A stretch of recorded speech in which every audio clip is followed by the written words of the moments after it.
சிவனின் 19 அவதாரங்களில் மிக பயங்கரமான ரூபங்கள் எதுன்னு தெரியுமா? சிவபெருமான் மேல பக்தி இருந்தா ஒரு லைக் பண்ணுங்க. யோக ரூபமான தட்சிணாமூர்த்தி முதல் பிச்சை எடுக்கும் கோலத்தில் வந்த பிட்சாடனர் வரை எல்லாமே மர்மம். சிங்கத்தையே அடக்க சரப பறவையாக உருவெடுத்த ஈசனின் விஸ்வரூபம் உங்களை வியக்க வைக்கும். நந்தீஸ்வரர் அவதாரமும் அஸ்வத்தாமனின் ஆக்ரோஷமும் சிவனின் ஒரு அங்கம்தான். ஞானத்தை வழங்கவும் ஆணவத்தை அழிக்கவும் ஈசன் எடுத்த லீலைகள் இவை.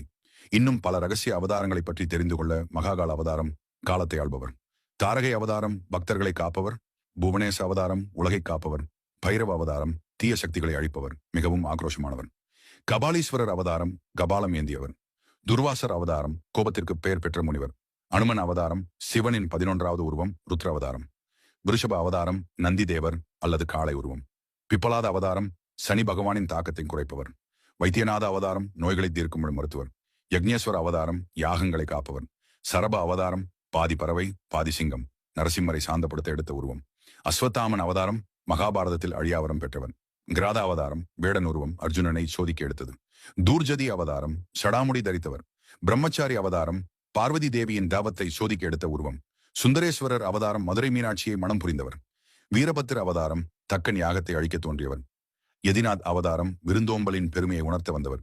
நீங்க உண்மையான சிவபக்தனா? கீழே ஓம் நம சிவாயன்னு கமெண்ட் பண்ணுங்க. மறக்காம சப்ஸ்கிரைப் பண்ணுங்க.